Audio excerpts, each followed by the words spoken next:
Assalamualaikum warahmatullahi wabarakatuh. Shalom, salam sejahtera untuk kita semua. Om Swastiastu, Om Santi, Santi Om. Namo Buddhaya, salam kebajikan, Sarwahayo, salam kebaikan untuk kita semua. Selamat pagi, selamat siang, selamat sore, dan selamat malam, mahasiswa, mahasiswi, program studi Sains Informasi, Fakultas Ilmu Sosial dan Ilmu Politik, Universitas Pembangunan Nasional Veteran Jakarta. Senang sekali kita bertemu pada hari ini di dalam kuliah perdana UX Research and Design, atau biasa kita menyebutnya sebagai Riset, Desain, dan Pengguna. Pertama-tama, saya ingin memperkenalkan diri. Saya Dr. Radita Gora Taib Nafis, MM, selaku dosen pengampu mata kuliah Research, UX Research and Design, yang kita pada perkuliahan perdana ini untuk mata kuliah UX Research and Design pada semester 4, khususnya bagi mahasiswa tahun 2022. Adapun di dalam materi kita pada pertemuan perdana kali ini, ada 4 tahapan materi yang akan kita bahas. Yang pertama, yaitu mengenai pengertian UI dan UX. Kedua, perbedaan UI dan UX. Ketiga, karakteristik UI dan UX. Dan yang keempat adalah UX Design and Process. Kita mengenal UI dalam bahasa Inggris adalah User Interface, yaitu berkaitan dengan unsur apa yang kita lihat.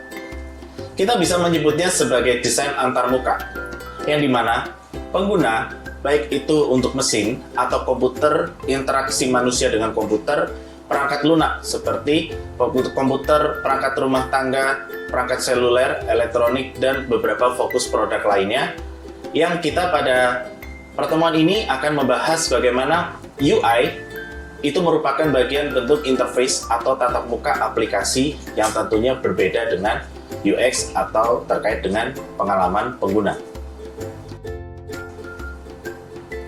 Kita perhatikan pada materi berikut ini. Kita lihat di sini komponen-komponen materi, terdapat komponen desain, item-item, teks, font, tipografi, pola, dan lain sebagainya.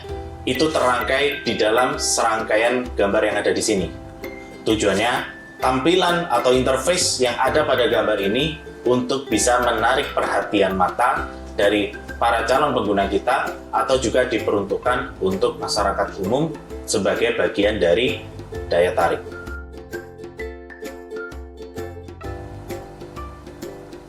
Lalu, apa yang membedakan dengan UX?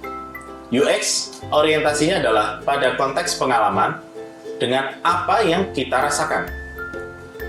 UX atau User Experience berkaitan dengan apa yang kita lihat. Hal ini merupakan sebuah proses untuk meningkatkan kebiasaan pengguna yang nantinya akan kita ukur melalui usability, usefulness, and desirability yang diberikan di dalam interaksi produk dari sebuah riset dan ditujukan nanti kepada pengguna. Tentu kita melihat bahwa UX memerlukan sebuah proses dan prosedur yang panjang. Seperti halnya dalam sebuah perjalanan kehidupan, kalau kita mau membuat sebuah produk atau sebuah aplikasi. UX mengakomodir seluruh sistem kerja sebelum nyampai kepada proses produk dalam bentuk mockup. Step awal yang perlu dilakukan adalah research atau penelitian, biasanya dilakukan dalam penelitian dasar atau penelitian terapan, kemudian dalam information design, kemudian dibuat dalam interaction design, visual design, masuk ke dalam front end atau HTML, yang ini nanti dilakukan oleh para programmer atau program engineer, kemudian sampai pada back end, dan nantinya akan berinteraksi antara bagian pengembangan bisnis, information and technology atau IT, dan juga nanti tujuannya adalah diberikan kepada user atau pengguna.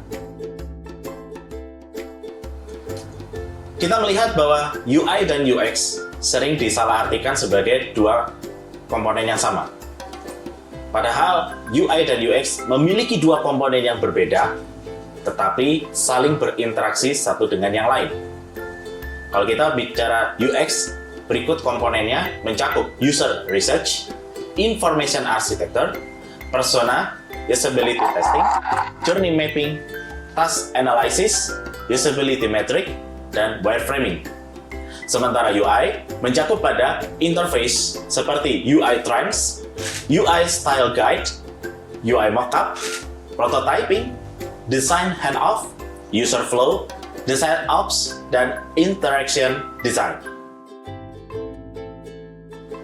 Perlu ada sebuah koordinasi yang saling berkesinambungan dan tersinkronisasi antara business development di bagian IT dan juga nantinya harus bersinkronisasi terhadap user.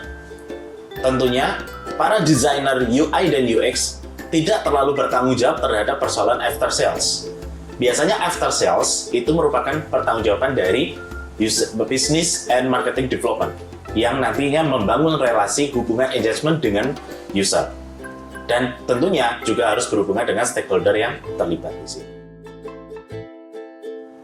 Pada UI design proses, ada sebuah proses iterasi desain untuk meningkatkan usability dan interface design yang tentunya diharapkan nantinya produk atau mockup ini bisa berjalan secara maksimal dan difungsikannya juga secara optimal. Kita melihat ada 5 proses desain UX di sini. Yang pertama adalah strategi. Kedua, itu mencakup scope atau lingkup bidang. Yang ketiga adalah structure. Dan yang keempat adalah skeleton.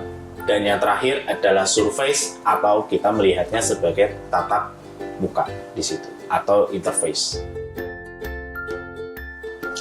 Tentu perlu ada sebuah konsep yang dirancang berpikir mulai dari jangka pendek sampai pada jangka panjang. Tentunya kita melihat pada konteks desain UX, Lean UX, dan Agile, yang dimana proses research itu tidak bisa dilakukan hanya dalam waktu seketika saja. Kita perlu mempertimbangkan terkait dengan tren market, tren yang ada di masyarakat, tren kepuasan terhadap pengguna terhadap sebuah produk, melihat adanya kelebihan dan kelemahan dari produk yang akan ditawarkan, serta melihat adanya sebuah peluang produk ini nanti maunya diarahkan kemana dan digunakan untuk apa. Dan kita juga perlu mempertimbangkan terhadap keberadaan kompetitor. Hal ini tentu sangat diperlukan di dalam proses UX research, karena mempertimbangkan bahwa produk ini perlu ada semacam keciri khasan, dan produk ini juga perlu ada semacam kekhususan yang diberikan kepada user. Maka proses di sini kita melihat pada konsep and direction-nya, perlu adanya mengidentifikasi terhadap kebutuhan, melakukan observasi penelitian, kemudian memprioritaskan terhadap insight yang diperoleh, proses brainstorming, kemudian kita mencoba memberikan asumsi dan melakukan analisa terhadap asumsi dengan melalui proses eksperimen, dan nantinya juga bertujuan untuk customer experience, dan nanti juga ditujukan untuk proses explore terhadap produk dengan tujuan nantinya pada output atau mockup dari produk itu bisa digunakan kepada pengguna. Baik, teman-teman semua, itu saja materi yang bisa saya sampaikan. Untuk selebihnya, teman-teman bisa membaca referensi-referensi pendukung atau materi-materi tambahan, dan juga diharapkan teman-teman lebih interaktif untuk mencari sumber-sumber dan melakukan uji coba terhadap UX untuk nanti dan kedepannya. Sekian untuk pertemuan pertama kita pada pagi hari ini. Terima kasih. Wabillahi taufiq wal hidayah. Assalamualaikum warahmatullahi wabarakatuh. Shalom, salam sejahtera untuk kita semua. Om Swastiastu, Om Santi Santi Om. Namo Buddhaya, salam kebajikan, sarwa hayu, salam kebaikan untuk kita semua. Salam sehat semuanya, terima kasih.